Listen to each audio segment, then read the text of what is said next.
स्वागत है दोस्तों आपका फिर से एक नई वीडियो में। आज बात करेंगे कि कैसे हम अपनी लाइफ में किसी एक सही इंसान को एज अ पार्टनर एंट्री दे सकते हैं। तो दोस्तों ये कॉन्वर्सेशन बहुत डीप जाएगा, तो आप जुड़े रहें और पूरी वीडियो को एंड तक देखें। सबसे पहले बात करेंगे कि कैसे हमारी लाइफ में लोग आते हैं और हम उनके साथ कैसे बिहेव करते हैं, वो हमारे साथ कैसे बिहेव करते हैं, वो किस सोसाइटी से या किस कास्ट रिलीजन या क्या उनकी अपब्रिंगिंग है, ये सब पर बात करेंगे। और उसके बाद फिर वहां से एक निष्कर्ष, एक कंक्लूजन निकालेंगे कि कैसे हम एक सही पार्टनर चूज कर सकते हैं इर्रेस्पेक्टिव ऑफ कास्ट और कम्युनिटी। दोस्तों जब हम धीरे धीरे बड़े हो रहे होते हैं ना, मतलब मैं बात करूंगा शुरू से कि जो हमारा एक बचपन होता है कि हम 6, 7, 8 क्लास में हैं, फिर हम धीरे धीरे और बड़े होते हैं। कई बार हम स्कूल भी चेंज करते हैं। किसी की 1 से 12 तक पढ़ाई जो होती है एक ही स्कूल में होती है, किसी की कई सारे स्कूल्स में होती है। तो जो जितना डाइवर्सिफाइड लाइफ जिया होता है, तो कहीं ना कहीं उसके ना थॉट्स उतने ही ज़्यादा बने जाते हैं, वो उतना ज़्यादा कंफ्यूज हो जाता है ये कह लो, या उस पर बहुत ज़्यादा ऑप्शंस हो जाते हैं, या उसका जो सोचने का तरीका है वो बहुत ज़्यादा वाइड हो जाता है। और जो बहुत ज़्यादा लिमिटेड जिया है, सपोज 1 से 12 तक एक ही स्कूल में पढ़ा है, फिर उसके बाद मोस्टली एक ही सिटी में रहा है और उसने कॉलेज भी अपने होम टाउन से कर लिया, उसके बाद अगर पोस्ट ग्रेजुएशन वो भी अपने होम टाउन से कर लिया, इवन अगर जो जॉब वगैरह भी है उसको उसके ही आसपास, घर के आसपास मिल गई, तो उसकी जो लाइफ होती है ना बहुत ज़्यादा लिमिटेड हो जाती है। यानी कि उसका जो थॉट प्रोसेस, सोचने का तरीका होगा वो बहुत लिमिटेड होगा, उसका जो नेटवर्क होगा, उसके जो आसपास के लोग होंगे वो बहुत ज़्यादा लिमिटेड होंगे। लेकिन वहीं अगर एक और लड़का है या लड़की है जिसने अपनी लाइफ में बहुत ज़्यादा विविधताएं देखी होंगी, यानी कि डाइवर्सिफिकेशन देखा होगा, कि सपोज उसने बचपन में कई सारे स्कूल चेंजेस किए होंगे, मे बी उसके पापा या मम्मी जॉब में रहे होंगे तो उनकी वजह से बहुत ज़्यादा ट्रांसफर होंगे, जिस वजह से कई सारे स्कूल्स बदलने पड़े होंगे, कई डिफरेंट डिफरेंट सिटीज़ में रहना पड़ा होगा, डिफरेंट डिफरेंट लोग उसकी लाइफ में आए होंगे। तो उससे क्या होता है, एक तो फायदा भी है और एक नुकसान है। फायदा ये है कि वो जितने लोग उसकी लाइफ में आएंगे तो हर किसी का पर्सपेक्टिव देख पाएगी, उनकी सोच को देख पाएगी, कौन किस तरीके से सोचता है, कौन किसी तरीके से किस चीज को करता है। हर किसी का क्योंकि पर्सपेक्टिव अलग होता है, ओपिनियन अलग होता है। उसके साथ ये है कि उसके ना ऑप्शंस बहुत बढ़ जाएंगे कि अरे नहीं, आज मैं यहाँ हूँ, कल और कहीं भी हो सकती हूँ। तो एक जो पॉसिबिलिटीज है, संभावनाएं, वो बहुत ज्यादा ना बढ़ती चली जाएंगी। जो उसका सोचने का तरीका है वो बहुत ज्यादा वाइड हो जाएगा। तो वो बहुत ज़्यादा रिस्की भी कह लो और बहुत ज़्यादा ग्रोथ ओरिएंटेड, क्योंकि जो जितना ज़्यादा डाइवर्सिफाइड होगा, जिसका जितना वाइड सोचने का तरीका होगा, जो जितना डीप सोच सकता है और जितने ज़्यादा एस्पेक्ट्स को वो कवर कर पाएगा, वो उतना ही ज़्यादा इंटेलिजेंट हो पाएगा और कहीं ना कहीं उसे एक विजडम उसका गेन होता जाएगा। तो इसलिए जब हम लाइफ में आगे बढ़ते हैं, चीज़ें होती हैं, जैसे हमने पहले पूरी अपनी पढ़ाई पूरी की, उसके बाद फिर हमने कॉलेज पूरा किया, फिर कोई जॉब में आ गए हम, देन उसके बाद फिर आता है शादी। यानी कि लाइफ में किसी इंसान को चुनना फॉर लाइफ टाइम। मतलब किसी इंसान को हम अपनी लाइफ में आ रहे हैं और उससे ये वादा कर रहे हैं कि भाई तुम इंसान सही हो और मुझे लगता है कि तुम्हारे साथ पूरी जिंदगी जी जा सकती है। यही होता है ना शादी का सीधा सीधा मतलब, और तो कुछ नहीं होता। फिर किसी इंसान को तुम हमेशा अपने साथ बांधने के लिए ला रहे हो, चाहे तुम उसके घर पे जाके रहो या वो तुम्हारे घर पे आके रहे, डजंट मैटर। तो अब क्या होता है कि आजकल अगर इंडिया की बात करूं स्पेसिफिकली, पहले वेस्टर्न में तो ये कब से चल रहा है, लेकिन अगर इंडिया में की बात करें तो इंडिया में अभी स्टार्ट हो गया है काफ़ी टाइम से, कि लोगों के ना बहुत ज़्यादा ओपिनियंस, पर्सपेक्टिव डिफरेंट होते जा रहे हैं, उनका माइंडसेट अलग होता जा रहा है, उनके सोचने का तरीका, थॉट प्रोसेस बहुत डिफरेंट होता है, जिस वजह से कई बार क्या होता है कि जो वो चीज़ आज सोच पा रहे हैं शायद वो 2 साल बाद वो नहीं सोच पाएंगे, या उनका पूरा माइंडसेट ही चेंज हो जाएगा।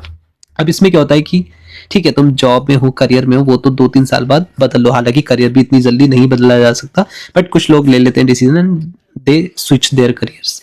बट शादी ऐसी चीज है कि वो बदली नहीं जा सकती। जो एक इंसान के साथ हो गई, किसी इंसान के साथ आप लाइफ टाइम के लिए बंध गए, तो वो बार बार चेंज नहीं की जा सकती। बट अब ये हो रहा है इंडिया में। सपोज आप किसी इंसान से एज अ मैरिज करके उसको घर पे लेके आए या उसके घर पे गए, अब 2-3 साल बहुत एक्साइटेड रहे, क्यूरियस रहे, क्यूरियोसिटी थी, एक्साइटमेंट था, एंथुसियाज्म था, एक दूसरे को जानना, एक दूसरे के साथ घूमना, एक दूसरे के साथ आगे बढ़ना। लेकिन वो 3-4 साल के अंदर वो क्यूरियोसिटी खत्म हो गई, वो एक्साइटमेंट खत्म हो गया, वो स्पार्क खत्म हो गया। Now what else? तो लोग उसमें फिर सोचने लगते हैं कि अरे अब क्या करें। तो कहीं ना कहीं फिर वो धीरे धीरे आता है कि shall we go for the divorce और व्हाट, मतलब उन्हें ये लगता है कि वो डिवोर्स ले लेंगे तो शायद उनकी लाइफ ठीक हो जाएगी, फिर से वो जो पहले उनकी लाइफ थी शादी से पहले वो शायद वापस आ जाएगी। कुछ केसेस में ये होता है कि लोग सेपरेट हो जाते हैं, मतलब वो डिवोर्स भी नहीं लेते, बस सेपरेट हो जाते हैं कि ठीक है अभी हमारा माइंडसेट बदल गया है या हमारा थॉट प्रोसेस बदल गया है, तो शायद वी शुड बी सेपरेटेड। तो वो अलग हो जाते हैं, डिवोर्स नहीं लेते ऑफिशियली, बस वो अलग अलग रहना शुरू कर देते हैं। अब उसमें क्या रहता है, उनको एक फ्रीडम रहता है कि वो किसी से भी मिल सकते हैं, किसी थर्ड पर्सन से मिल सकते हैं, किसी के साथ घूमने जा सकते हैं, किसी के साथ टाइम स्पेंड कर सकते हैं। ना तो इस साइड को फर्क पड़ेगा ना उस साइड को, दोनों पार्टी को किसी को कोई दिक्कत नहीं, कोई किसी के भी साथ घूमे, किसी के साथ भी टाइम स्पेंड करे, किसी को कोई फर्क नहीं पड़ता, क्योंकि वो ऑलरेडी सेपरेट रह रहे हैं। बट कहीं ना कहीं ये चीजें खराब कर रही है माहौल को, सोसाइटी को। मैं ये नहीं कहता कि आप अपना फ्रीडम खत्म कर दो, मैं तो फ्रीडम के बारे में बहुत ज्यादा बात करता हूँ, मुझे फ्रीडम बहुत अच्छा लगता है। बट लाइफ में अगर इंसान शुरू से ही ऐसा मिल जाए कि जो साथ में आगे बढ़ के हमारे साथ चलना चाहे, मतलब सपोज हम कोई गोल पे काम कर रहे हैं, किसी जर्नी पे काम कर रहे हैं, किसी पर्पस पे काम कर रहे हैं, और सपोज उस जर्नी में आपको ही कोई मिल जाए। सपोज मेरा मन है कि मुझे एक अच्छा रेस्टोरेंट खोलना है या एक अच्छा कैफे ओपन करना है। अब सामने से कोई आता है, यार मुझे भी एक अच्छा कैफे खोलना है, मुझे भी अच्छा रेस्टोरेंट खोलना है, तो लेट्स डू इट टुगेदर, मतलब साथ में करते हैं इस काम को। तो क्या होगा कि मजा आ जाएगा।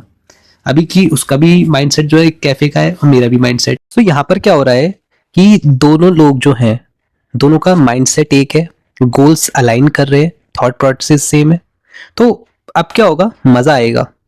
क्योंकि वो किसी रिलेशनशिप में अगर आ रहे हैं तो वो किसी के फिजिकल अपीयरेंस से नहीं आ रहे, या किसी की वेल्थ देख के नहीं आ रहे कि अरे यार इस पे तो बहुत ज्यादा पैसा है, लेट्स गेट मैरिड।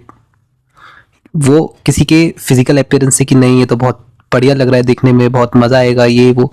तो क्योंकि ये सब चीजें टेम्परेरी है भाई, आपकी जो वेल्थ है वो टेम्परेरी है, कल को आपको कोई बहुत बड़ा लॉस हो जाए तो शायद वो आप पैसा सारा गवा दो, या कल को आपको सपोज कोई एक्सीडेंट हो जाए तो मे बी जो आपका फेस पहले दिखने में बहुत सुंदर था शायद वो उतना सुंदर ना रहे। तो कहीं ना कहीं जब ये देखते हैं ना ये चीजें, ये बहुत ज्यादा टेम्परेरी है, कभी भी बिगड़ सकती है, कभी भी हमारे हाथ से जा सकती है। लेकिन जो एक चीज हमेशा रहेगी वो है हमारा माइंडसेट, हमारे थॉट्स और हमारा गोल। वो तीनों कभी नहीं जाएंगे। और अगर इन तीनों चीज के बेसिस पे अगर आप कोई भी रिलेशनशिप में आते हैं तो शायद वो रिलेशनशिप बहुत ज्यादा सुंदर होगा, बहुत ज्यादा स्ट्रांग होगा।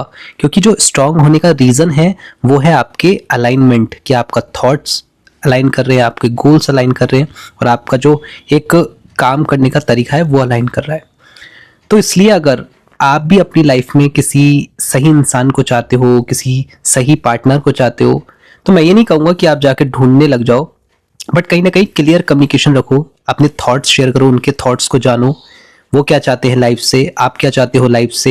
एंड देन अगर कहीं ना कहीं अगर आपके दोनों थॉट्स सिमिलर हो रहे हैं या अलाइन कर रहे हैं, तो शायद आप रिलेशनशिप में जा सकते हैं, उस पार्टनर के साथ आगे बढ़ सकते हैं, एंड वो बहुत अच्छा रिलेशन होगा, बहुत ही ज़्यादा स्ट्रांग रिलेशन होगा।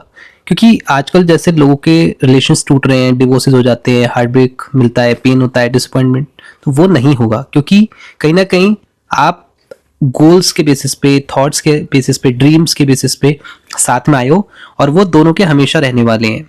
डजेंट मैटर चाहे आप कहीं भी है, कितनी भी दूर है, बट वो गोल्स कभी कम नहीं होंगे, कभी छोटे नहीं होंगे या गायब नहीं होंगे। तो इसलिए किसी ऐसे इंसान को चूज करें जिसके साथ आपकी चीजें अलाइन करें, और बहुत बढ़िया रिलेशन होगा। तो गुड लक दोस्तों, and thanks for watching the entire video. मैं फिर से और ऐसी वीडियोस के साथ आऊँगा, स्टे ट्यून्ड।